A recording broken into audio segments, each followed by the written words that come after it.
Ahora nos hablará Conchi Lázaro. Conchi Lázaro creo que necesita pocas presentaciones, pero para aquellos que no la conozcan, decir que Conchi Lázaro trabaja en el programa de diagnóstico molecular de cáncer hereditario del laboratorio de... ya me sale mezclado el catalán y el castellano. Del laboratorio de investigación... ¿dónde estoy? El laboratorio de investigación transaccional del Instituto Catalán de Oncología, el Instituto de Investigación Biomédica de Belviche. Pues Conchi la conocemos desde hace mucho tiempo y claro, Conchi, a ver qué nos cuentas. Ella nos hablará de diagnóstico genético en la esterofilamatosis. Gracias, Francesc. Gracias a todos por estar aquí. En primer lugar, quería agradecer a Francesc y a Pilar por haber organizado este acto. Hacía años que no nos encontrábamos y la verdad que os encontraba fatal llegar aquí y veros a muchos de vosotros, pacientes, familiares, ver a un paciente que me ha dicho que su hijo tiene 20 años y lo conozco desde que tenía 5, pues hace de ver que hace mucho que nos conocemos, que me hago mayor y sigo viendo a mis hijos. Y nada, solo quería deciros antes de empezar que estar aquí, estar con vosotros, es para nosotros muy importante, para los tres ponentes que estamos aquí, para los otros profesionales, que vosotros sois la razón por la que estamos trabajando, tanto a nivel asistencial como a nivel de investigación, y que dais sentido al trabajo que nosotros hacemos. O sea que os tenemos que agradecer por estar con nosotros y apoyarnos siempre. Pues a mí nos hemos repartido un poco la jornada, o me toca hablar de diagnóstico genético de mielofibromatosis. Intentaré que en esta media hora pues no ser muy compleja y cualquier cosa que tengáis, pues si queréis no me interrumpís, y si no en la mesa pues ya hablamos. He dividido la charla en estos 5 puntos y vamos a ir comentándolos, ¿no? Primero, las características genéticas de la mielofibromatosis, todos vosotros las sabéis. La prevalencia de la NF1 y de la NF2, como todos sabéis, la NF1 es mucho más prevalente que la NF2, tenemos muchos más pacientes y asociados. Las dos a nivel genético se ven de la misma manera, con un patrón autosómico dominante, y en la siguiente diapositiva lo veremos más claro. Sabemos que la NF1, cuando hay una mutación en el NF1, se manifiesta normalmente en la infancia. Se considera que a los 8 años un paciente ya cumple criterios. En la NF2, la mayoría de casos debutan entre la segunda y la cuarta década de vida, pero depende de casos pueden debutar más, en edad más avanzada. La expresividad, o sea, cómo se manifiesta la enfermedad, es muy variable en la NF1 y un poco menos en la NF2. Y eso es una de las incógnitas que nos gustaría resolver en el futuro y que creo que muchos de vosotros también os gustaría conocer para valorar un poco pues, cómo va a seguir la enfermedad en cada uno de vosotros o en vuestros familiares. Por último, destacar que tanto el gen de la NF1 como el de la NF2 tienen la capacidad de mutar, es decir, de cambiar, de tener un error frecuentemente. ¿Y esto qué pasa? ¿Cómo se manifiesta? Pues se manifiesta en que hay muchos casos esporádicos de la enfermedad, que decimos que de padres que no tienen ningún signo de la enfermedad aparece un niño o una niña con la NF1 o la NF2. Y esto es debido a que ha habido una mutación de nuevo. Después hablaremos un poco más de ello. Para aquellos vosotros que no lo tengáis claro, porque la mayoría lo tenéis, lo que quiere decir una herencia autosómica dominante es que, como os ha dicho muy bien el doctor Blanco, nosotros de cada uno de los cromosomas que componen nuestro genoma recibimos 2 copias, una de nuestro padre y una de nuestra madre. En el caso de una enfermedad dominante, lo que pasa es que hay un error en una de las copias y ya se da la enfermedad. Es decir, solo que hay una copia mal le da lugar a la enfermedad. Mientras que cuando hablamos de recesivas, que no es el caso, se necesitarían las 2 copias. ¿Qué pasa en la mielofibromatosis? Una copia mutada da la enfermedad, se transmite entonces de padres a hijos. Un padre afectado tiene una copia mutada o anómala y una normal, por tanto, el 50% de su descendencia tiene un riesgo de tener la copia mutada. Se transmite igual en mujeres que en hombres, ya que no es un cromosoma, está en un cromosoma que no es ni el X ni el Y. A nivel de por qué se producen los tumores, os lo ha explicado súper bien Ignacio, o sea que no entro, solo estaría un poco para recordar. los pacientes con NF1 y SA1-2 tienen una copia del gen mutada que no funciona, ponemos menos, en todas sus células, la mayoría de pacientes. Y en los tumores relacionados con la enfermedad tendrán las dos copias inactivas. Necesita que no haya ninguna de las copias del gen para dar la tumoración característica. Los genes NF1 y NF2. Está el gen NF1, está en el cromosoma 17 y es un gen bastante grande. Solo os quería mostrar pues esto, para compararlo con el NF2, es un gen que tiene 60 exones y su estudio es complejo, como ya os hemos ido explicando durante estos años que hemos ido viniendo. Ahora, con las nuevas técnicas de secuenciación, y después Eduard quizás habla un poco del futuro, pues todo esto va a ser más fácil, pero es un gen complejo. Solo os quería que vierais que todas estas cajitas, cada una de estas cajitas es un exón donde puede haber un error y puede haber una mutación. Y que a nivel de diagnóstico hemos de estudiarlo todo para saber qué mutación tiene cada paciente. El gen responsable de la NF2 es un poco más pequeño, por tanto es un poco más fácil abordarlo a nivel de laboratorio. Pero los dos a nivel de diagnóstico actualmente se estudian y se pueden estudiar de forma completa y tener una probabilidad muy alta de encontrar una mutación si se tiene la clínica. Una de las cosas que más nos preocupa a nosotros como facultativos y a todos los facultativos que os llevan y a vosotros como pacientes es decir, bueno, yo tengo la neurofibromatosis, como ha dicho Ignacio, la tengo y la sé a nivel clínico, no hace falta que vaya a hacerme un test genético porque tengo las 6 manchas, los neurofibromas, normalmente la clínica ya da el diagnóstico, no hace falta el diagnóstico genético. Pero, sin embargo, a todos nosotros nos gustaría saber si conociendo la mutación que tenemos, el error que tenemos en el gen, nos podría decir un poco cómo va a ser la evolución de la enfermedad y también pues, los profesionales nos podrían orientar mejor el seguimiento. Eso es lo que se llama, esas palabras tan raras, relación genotipo-fenotipo. Quiere decir, si yo conozco mi gen mutado, mi mutación concreta, ¿puedo saber cómo evolucionaré? Pues hemos de decir que en la mayoría de los casos no, pero en la neurofibromatosis de tipo 1 existen dos excepciones, que son los pacientes que tienen, si este dibujito de aquí es el gen NF1, este cuadrado, y todo esto es la región que alrededor del mismo, pacientes que tienen una deleción, es decir, que les falta un trozo, no solo de este gen, sino de toda esta región que envuelve el gen NF1, sí que se ha visto que tienen una clínica más severa. Y va asociada pues, unas características faciales dismórficas, a problemas de aprendizaje, incluso en algunos casos retraso mental y a un número más elevado de neurofibromas. O sea, sí que en este caso, si conocemos que un paciente tiene este tipo de lesión, pues el seguimiento que le haremos de hacer quizás será más continuo porque sabemos que tiene pues, una clínica más severa. En el otro lado de la moneda está esta mutación, que bueno, no hace falta que la sepáis, pero solo para ilustraros que es una mutación que se pudo relacionar su genotipo-fenotipo por una colaboración internacional de casi todos los grupos a nivel mundial que trabajan en neurofibromatosis, que al ser una enfermedad pues rara no hay tantos, entonces todos los que hacíamos diagnóstico genético los asociamos y lo que vimos es que todos los pacientes que teníamos con esta mutación, con este cambio en el gen NF1, pues tenían una clínica que se caracterizaba por la ausencia de neurofibromas. O sea que sería una clínica pues quizás menos severa que en otras ocasiones.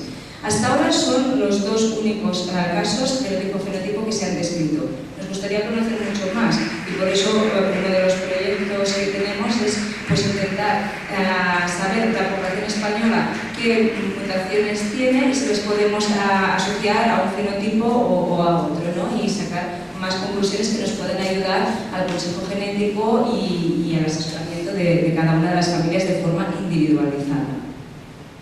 Además, las cosas se complican y no todo es tan fácil y bueno, aquí solo enseñaros que si el gen NF1 está aquí en esta vía, en este circuito, una parte de un circuito, como os ha comentado Ignacio, que no es importante entender ahora para vosotros, sí que en el año, hace 2 o 3 años, se descubrió que mutaciones en otro gen, que se llama SPRED1, dan un síndrome que se llama neurofibromatosis-like, o sea, parecido a la neurofibromatosis, y que ahora actualmente se ha cambiado el nombre dando reconocimiento al investigador que identificó este gen que se llama síndrome del tifus, que fue el doctor Eric Licious quien describió este gen.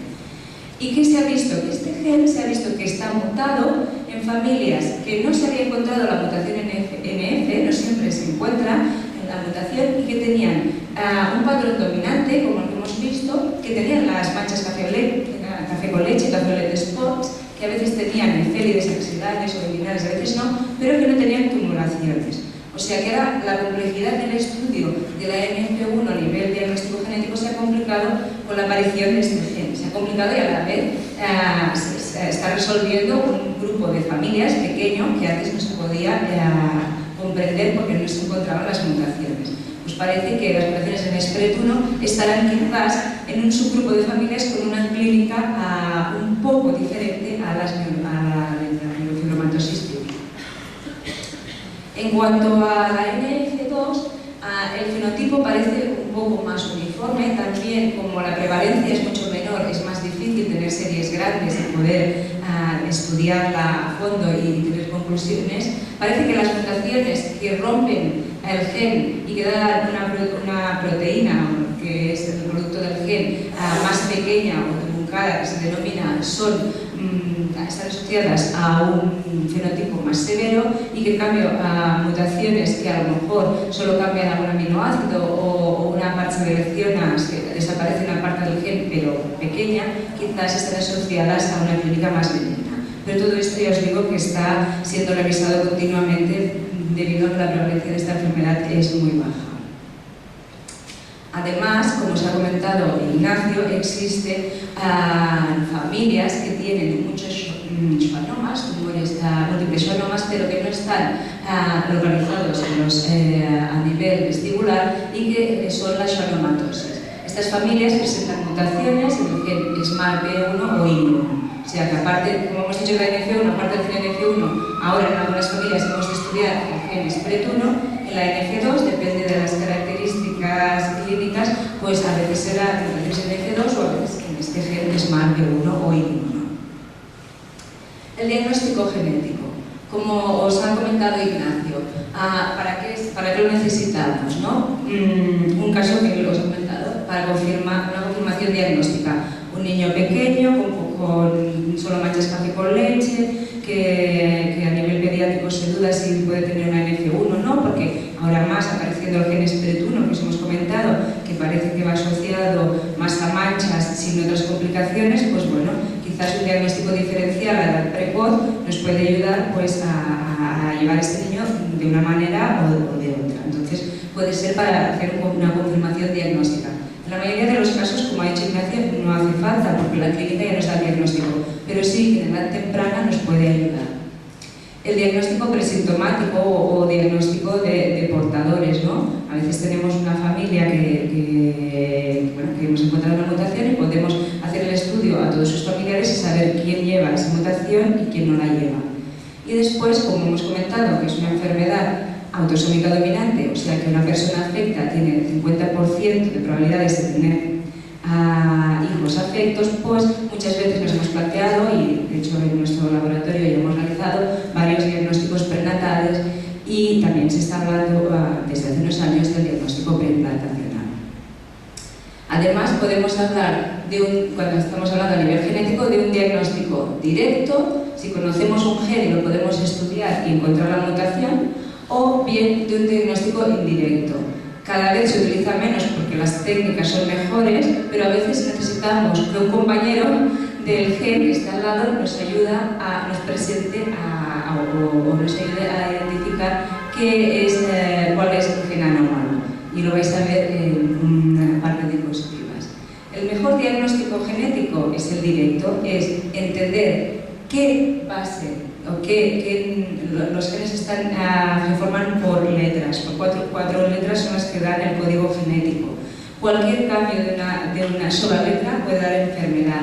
Entonces, si nosotros podemos identificar qué base, qué letra es la que está mal, por ejemplo, en esta familia, imaginemos que aquí en este punto la secuencia normal habría de ser una C y aquí pone una T. Si todos los pacientes que tienen la enfermedad tienen la T, y los individuos que no tienen la enfermedad tienen el AC, pues nos está confirmando que esta T es la causante de la enfermedad. Y esto se llama un diagnóstico directo. Sabemos exactamente el error genético. Este es un poco complicado, pero suelo decir, pues, bueno, con diferentes técnicas de cribados antiguamente y después siempre con la secuenciación, la lectura de todas las letras, podemos ver pues, que una C por una G en esta familia, este cambio solo de una C por una G nos da la neurofibromatosis en esta familia. El estudio indirecto, si decía que un compañero de nuestro gen nos ayuda. Este se utilizaba sobre todo antiguamente, cuando aún no se conocía bien la estructura de los genes y sí se conocía la estructura genética de alrededor del gen. Entonces se utilizaban diferentes marcadores alrededor de este gen y lo que nos hacíamos ver es qué marcadores comparten todos los que están afectados, aunque no sea el gen, lo estoy estudiando, pero me indican que comparten. Y lo vais a ver en esta diapositiva. Estudiábamos muchos marcadores. Estos azules son el gen y estos alrededor, y nos podía ayudar a distinguir, ¿ves? Esto que está en lila, el cromosoma se llama el lila, está en todos los afectos y no está en los pacientes que no tienen la clínica de neurofibromatosis. Y esto se llamaba un estudio indirecto. Este estudio se puede realizar y solo se puede realizar por eso en casos familiares, donde tengamos varios pacientes que podamos analizar y ver qué comparten. En algunos contextos aún, por el diagnóstico preimplantacional, aún se está utilizando y por eso os lo he querido enseñar.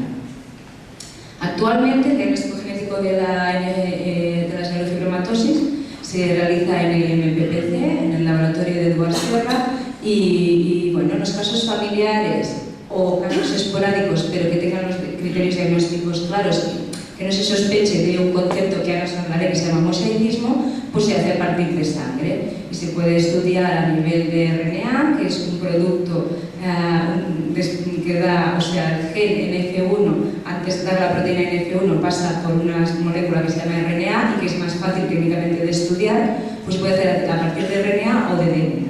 Y se hace un método, una cascada de diferentes métodos para analizarlo de forma completa. ¿De acuerdo? Ahora bien, a veces en casos esporádicos que no acaban de cumplir los criterios o como veremos que son sospechosos de que haya un mosaicismo, se utiliza muestra tumoral para hacer el diagnóstico genético. ¿De acuerdo? Porque como os ha dicho Ignacio, en los tumores estamos seguros de que va a haber las dos copias de este gen alterado y por tanto a veces puede ser que en la sangre no esté y en el tumor sí. ¿De acuerdo? O sea que a veces por eso se os pide cuando vais a la lista de consejo genético que para el estudio genético pues sería interesante o un neurofibroma o una lesión, una mancha, porque bueno, a lo mejor si es un caso que nos parece que puede ser un mosaico, que os comentaré qué quiere decir la palabra mosaico, pues empezamos por el tumor o por una lesión característica de la enfermedad. ¿Qué es un mosaico? Bueno, pues un mosaico es como, esto es un mosaico, ¿no? Es un banco del Parque Güell de Gaudí y es la coexistencia de diferentes piezas para formar un todo, por ejemplo, esto es un banco, ¿no? A nivel genético, ¿qué es el concepto de mosaico? Pues es tener en un individuo células que tienen diferente genotipo, o sea que no todos los genes en todas las células son iguales. En la mayoría de las enfermedades genéticas, lo que tenemos, las dominantes que estamos hablando hoy, es que o bien un padre o una madre tienen una mutación, como hemos dicho, en uno de los cromosomas, pues el 50% de sus óvulos, o si fuera en este caso de los espermatozoides, tienen esta mutación. Por tanto, si un feto hereda el alelo, el cromosoma que tiene esta mutación, pues todas sus células tendrán esta mutación. Por tanto, pues tendrá la enfermedad de la que estamos hablando. Sin embargo, en los casos esporádicos, en los casos primeros de una enfermedad en una familia, puede ser que la mutación no se haya dado en el esperma, en el espermatozoide o en el óvulo, sino que se dé más adelante, ya en el desarrollo embrionario.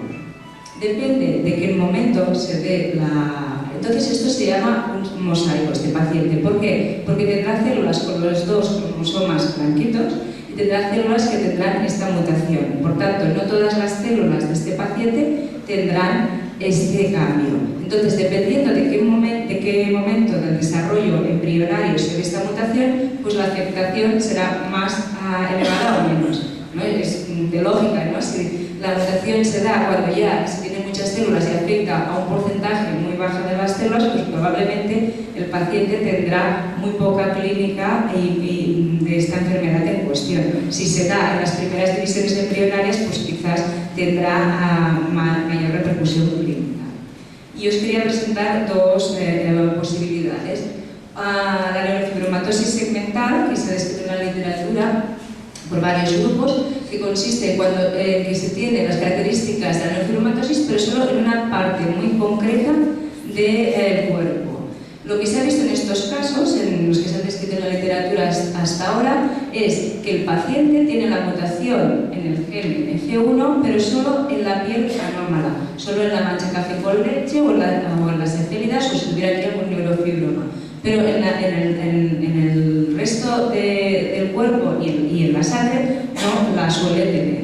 Entonces, esto es lo que se llama una neurofibromatosis segmentaria, cuando solo se ve las características de la enfermedad en una parte del cuerpo. También se ha hablado de otro tipo de mosaico, que es el mosaico generalizado. Y nosotros hemos contribuido con un caso más en la literatura a explicar este fenómeno.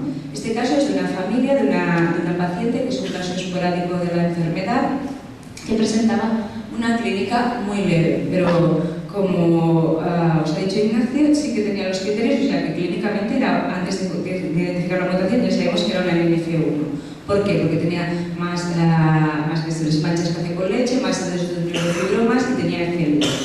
Lo que pasa en este caso nos sorprendía mucho a nivel clínico, porque los neurofibromas eran, bueno, veis, súper pequeños, así como las diapositivas que habéis visto en la charla anterior. Los neurofibromas, bueno, y todos los que vosotros conocéis, normalmente son mucho más grandes. Todo el cuerpo tenía varios, o sea, casi 50 o 50, pero muy pequeños. Y eso nos llamó la atención, porque tampoco tenía otras características, o sea, lo tenía en todo el cuerpo, o sea, que no sospechábamos, como en el caso anterior que os he mostrado, de que fuera segmentaria, pero nos hacía sospechar que a lo mejor sí que era un mosaico, que tuviera esta mutación en más partes del cuerpo, pero que no las tuvieran todas. Encontramos la mutación en el gen NF1, el cambio de nucleótido y a nivel de secuenciación, y sabíamos lo que hacía a nivel de RNA y proteína. Y para comprobar nuestra hipótesis, lo que hicimos es cogimos muestras de esta paciente de diferentes partes del cuerpo y intentamos ver si la mutación que habíamos encontrado estaba igual representada en todas las partes. Y lo que vimos, a grosso modo, que esto es un poco técnico, pero solo es para comentaros, es que para ver la proporción, nosotros en una enfermedad autosómica dominante esperamos que el 50% tenemos un alelo bien y un alelo mal, por tanto esperamos ver el 50% de células con la mutación. Lo que vimos es que el porcentaje era menor en algunos tejidos. O sea, que sí, que esta paciente tenía esta mutación, que la tenía en todos los tejidos, pero en porcentaje menor. Por eso se explicaba esta clínica un poco más leve de la enfermedad. Y por último, para acabar la charla, os quería comentar qué es el diagnóstico prenatal y presintomático y en qué circunstancias se puede realizar. En cuanto al diagnóstico prenatal, es la determinación de si un feto presenta o no la mutación causante de la NF1 o la NF2 en la familia en cuestión. Es una técnica que se realiza cuando ya el embarazo está en curso y se realiza sobre las semanas 9 y 12. Consiste en la punción y obtención de vellosidades coriales que envuelven al feto y que son representantes de la genética del feto. Entonces, nosotros hacemos el estudio genético que hayamos hecho previamente, o sea, una mutación directa o estudio de ligamiento, y pues podemos obtener que el feto lleve la mutación o no la lleva, y entonces pues el paciente decide pues interrumpir el embarazo o proseguir con el mismo. Las premisas para realizar este estudio es que el embarazo se debe planificar, porque nosotros solo podemos hacer el estudio genético una vez sepamos qué hemos de buscar. O sea que necesitamos hacer el diagnóstico genético previo en la pareja que quiera tener descendencia y saber qué mutación en F1, en F2 o los otros genes tiene. Es una técnica, vamos a saber todos, es una técnica invasiva y que hay un riesgo de aborto. Por tanto, no se debería realizar si la pareja no tiene claro que va a interrumpir el embarazo si lleva un feto portador. Porque si igualmente va a ser un embarazo, pues someterse a una técnica que puede llevar un aborto no sería éticamente muy... tendría sus críticas éticas, ¿no? Etapas del diagnóstico prenatal. Primero, antes de todo, se debe tener una entrevista con el consejero genético para ver la enfermedad, hacer un árbol familiar y, como os he dicho, determinar un estudio genético. Se hace el estudio genético, se determina la mutación y entonces sí que se vuelve a la consulta del consejo genético para recibir los consejos genéticos sobre la mutación que se ha identificado y entonces ya con el genetista clínico se planifica un embarazo. Cuando el embarazo natural tiene lugar, pues se debe avisar inmediatamente al genetista clínico y al laboratorio para que se organice y se programe bien pues la extracción de biopsia corial. Se hace el análisis de esta biopsia corial y se da un resultado. El genetista clínico discute el resultado y se toma la decisión pertinente. Aquí creo que os he puesto un ejemplo de diagnóstico prenatal, de este caso esporádico. Hicimos previamente la búsqueda de la mutación en F1, encontramos qué cambio tenía y cuando fue el momento pues se hizo el estudio de la vellosidad coriónica y se determinó pues que era como el control normal y no como la madre que tenía esta anomalía. Entonces se pudo interpretar que el feto que llevaba esta señora pues no era portador de la mutación F1 en este caso. Otro diagnóstico genético que ya hace unos años que se puede ofrecer es el diagnóstico preimplantacional. Hemos de tener en cuenta que no deja de ser una técnica de reproducción asistida, ¿de acuerdo? Y lo que se hace es hacer el diagnóstico genético en los embriones que se cultivan in vitro antes de transferirse en el útero materno. Por tanto, se seleccionan embriones que sabemos que no tienen la mutación y estos embriones son los que se transfieren al útero materno. Los pasos que se siguen son muy similares a los que hemos comentado para el diagnóstico prenatal. Asesoramiento genético, estudio genético previo, igualmente necesitamos saber la mutación que hemos de buscar en los embriones. Asesoramiento genético, como es una técnica de reproducción asistida, es necesario ir a un centro de reproducción asistida que vea la viabilidad del padre y del futuro padre y la futura madre para esta técnica. Se hace la técnica de reproducción asistida, se obtienen óvulos, se fertilizan in vitro, se cultivan estos embriones, de una célula del embrión se realiza el test genético, se seleccionan los embriones sanos y se transfieren. Siempre se recomienda igualmente pasar por un diagnóstico prenatal para estar seguro de que no ha habido ningún error y que no se ha seleccionado un embrión que tuviera la mutación. Siempre los especialistas sugieren hacer un diagnóstico prenatal. Para neurofibromatosis he encontrado este artículo, hay alguno más, pero bueno, decir que se está haciendo en un grupo belga que ya lleva bastantes años y se ha hecho en varios casos un diagnóstico prenatal, tanto utilizando marcadores, que es, como os he dicho, crea de familia del estudio directo, como utilizando una técnica específica del error de la mutación de esa familia. O sea que es una técnica que se puede realizar. Ventajas e inconvenientes, yo he querido sumarizar aquí un poco para la discusión. El diagnóstico prenatal es una fecundación natural, pues eso no hay duda de que es una ventaja. Es rápido, no es tan complejo como la preimplantación, que se trabaja con poca pocas células, se ha de hacer el análisis de una sola célula. Técnicamente es un reto el diagnóstico preimplantacional. Técnicamente se puede hacer, pero es mucho más sencillo cuando tenemos una muestra de diversidad de corium, que hay muchas células que representan a este embrión y por tanto el coste es mucho menor. ¿Inconvenientes del prenatal? Pues que no evita la concepción de un hijo afecto, por tanto 50% de los casos será un feto-afecto y por tanto pues en una interrupción del embarazo estará subyacente ese resultado y el impacto psicológico que esto conlleva pues es importante y cada mujer sobre todo, pero cada pareja pues es lo que tiene que poner en la balanza. Las ventajas del preimplantacional, pues que normalmente, si se hace bien, que siempre se hace bien, pues se llega a la concepción de un feto que es sano para esta enfermedad. Por tanto, éticamente es menos complicado, pero se ha de pasar por una fecundación in vitro que es bastante dificultosa. La tasa de embarazo de las in vitro pues, actualmente está en un 40%. Es un elevado coste para la sanidad o para la persona si se lo hace a nivel privado, y también es un impacto psicológico pues, de haber una estimulación ovárica, de haber una fertilización in vitro, puede ser que, como hemos dicho, no llegue a buen término y bueno, las dos técnicas, las dos aproximaciones tienen sus pros y sus contras.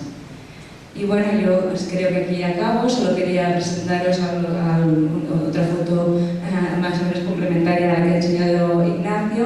Este es mi grupo de laboratorio en el ICO, estos son los colaboradores, bueno, Ignacio y Ares son los especialistas en colchón genético que ya os ha presentado Ignacio, y aquí tenemos los colaboradores que están en algunos proyectos de investigación que Eduardo os explicará más adelante, y aquí el grupo de Eduardo. Y solo por último, pues agradeceros el estar hoy aquí, el que siempre penséis en nosotros, y también agradecer a las entidades que nos ayudan a poder investigar y seguir en este campo. Muchas gracias.